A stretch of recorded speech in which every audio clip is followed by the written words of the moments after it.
Hey guys, today I pulled out one of the most obscure guns in my collection. This is the Mamba pistol. It's a 9mm single action, double action, semi-auto obviously, and what really makes it interesting to me, it's pretty generic in most respects, is the history. It was designed in the late 1970s in the country of Rhodesia, which is now known as Zimbabwe, and due to a lot of unrest in the area, basically coming down to the conflicts created by British colonial imperialism, there were a lot of UN embargoes placed on the country of Rhodesia and its neighboring South Africa. So they kind of had to turn to within themselves to produce guns for the civil war that was going on at the time. And this was one of the designs that came out of that period. It was designed in Rhodesia, produced in South Africa, and I think just that bit of history sort of is what makes this gun pretty interesting. Just because you really don't see very many guns coming out of the African continent period, and especially out of Rhodesia.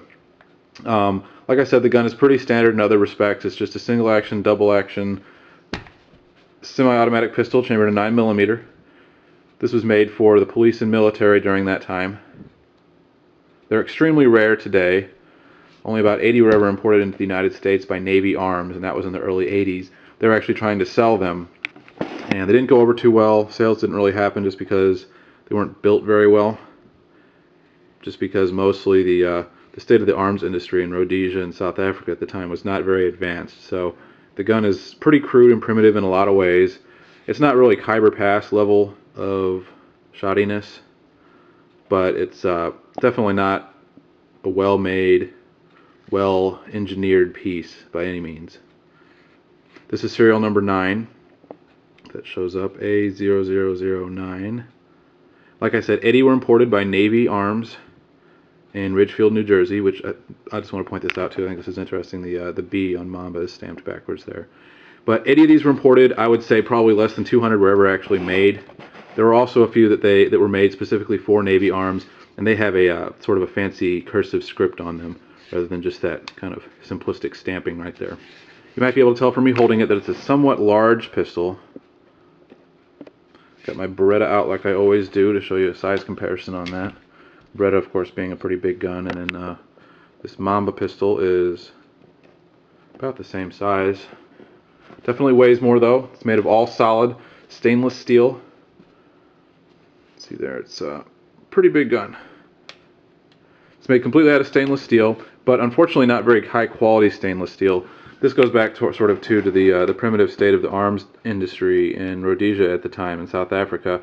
The steel is known for being somewhat soft, so it's actually not advised that the owners ever fire these guns, and I have not fired this. I'll get into it in a little bit with the shooting impressions and stuff, but I just kind of worry that something's going to break. The steel is real soft. I'm not sure if it would hold up to much range time. I'll show you the controls and the features and the ergonomics and stuff a little bit. Ergonomic wise, it's 40 ounces, so it's pretty heavy, which I normally like. It's definitely front heavy because most of the weight is sort of up here on the slide and then out here at front. So it definitely has a sort of tip to it. The grips are plastic, and they feel okay. They're a little bit rough back here, actually. That'll show up at all, which it just comes down to the sort of amateur build quality on it overall. It's just a little bit, it doesn't really fit seamlessly there, so it kind of, you feel it in your hand, but overall feel in the hand actually isn't super bad, besides the weight balance there. Controls are pretty simplistic also. The whole gun is constructed very simply. On the inside there are just really few moving parts involved in the construction of it. You have magazine release on one side, pop the magazine out, which is very similar looking, by the way, to the Beretta 92 magazine. I'll pop that out right now just to compare. So you can see the similarities there. A little bit different up here. But I can actually insert this Beretta magazine pretty much all the way up. It just doesn't really latch in.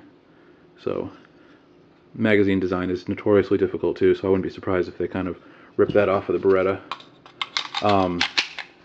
Then you have a slide release right here and a safety right here. I'll cock the gun back so you can see how the slide release holds that open. Look inside the chamber there. And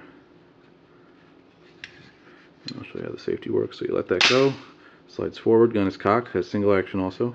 And for the safety, to engage that, you just pull it back a little bit farther and slip it on up. And now the safety is on. Got 9mm stamping right there. Breakdown is pretty simple also. It's basically just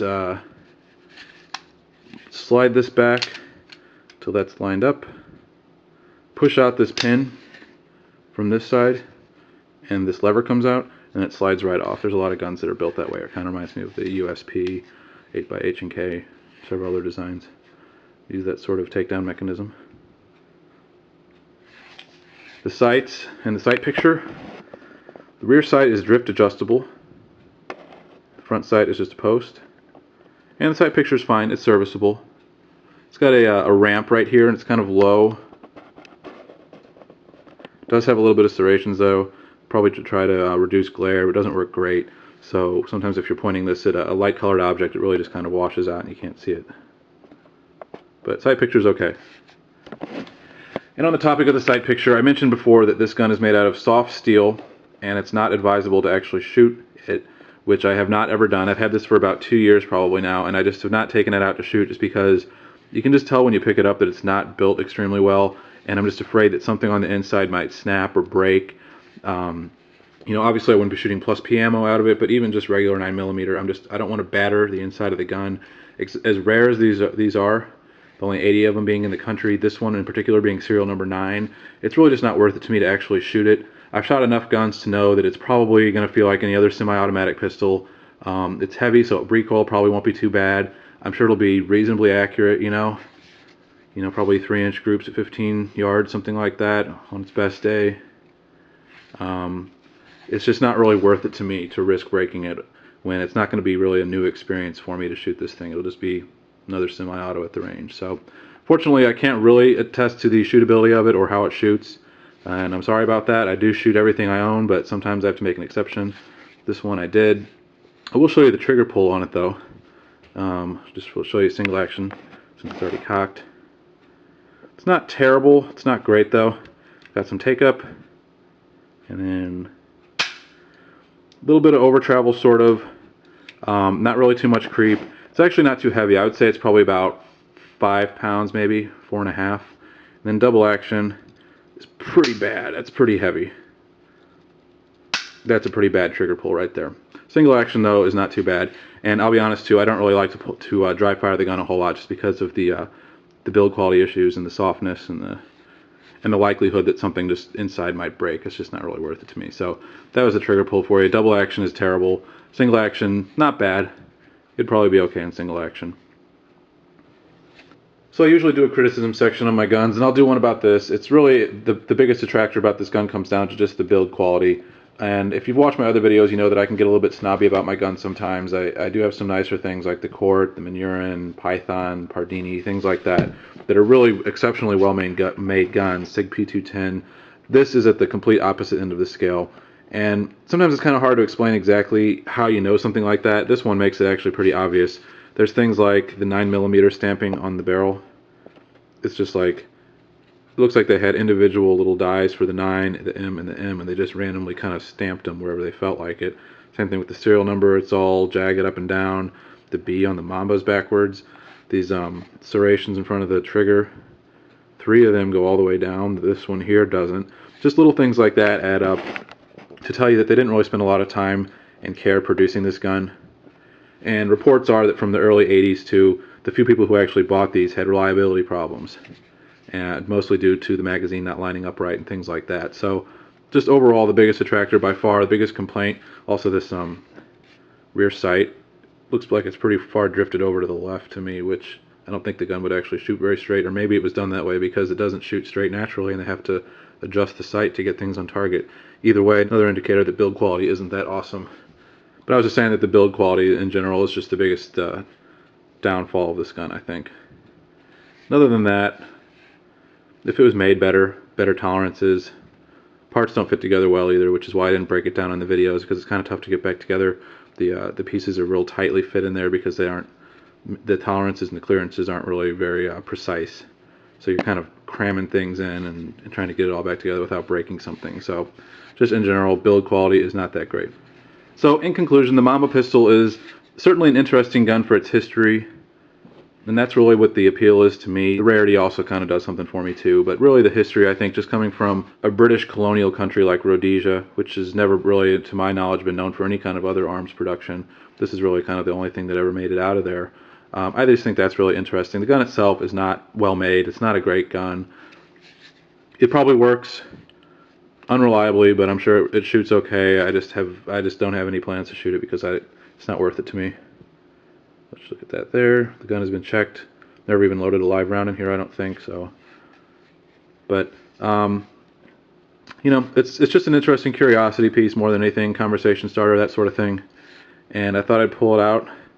Been sitting on it for a couple years and haven't ever made a video about it, so I thought it was about time.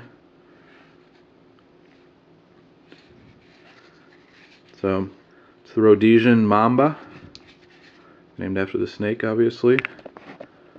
9mm, holds 15 rounds plus one. Not sure if I mentioned that at the top of the video. If you're interested in finding one of these for yourself, you know, obviously, if you haven't been paying attention, you need to be definitely a collector, not a shooter.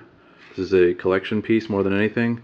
In fact, I remember when I picked it up, the guys at the shop were just completely baffled as to why I would even get a gun that you really couldn't shoot.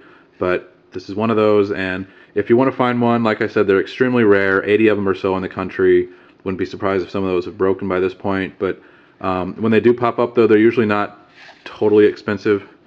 This one was a bit of a premium because it's so low in the serial range, serial number 9, but usually you see them for about $600-$700, something like that. The shop where I got this actually had serial number 1 also at the time for $1,500, which was way too rich for my blood for this piece. But so, you know, the price range is probably going to be $600-$700 on up from there for what's essentially a paperweight. An interesting and cool and unique paperweight, but that's pretty much it. Kind of resembles a Smith & Wesson semi-auto, Colt Double Eagle also in some ways. But this is really pretty much probably produced out of thin air for the most part.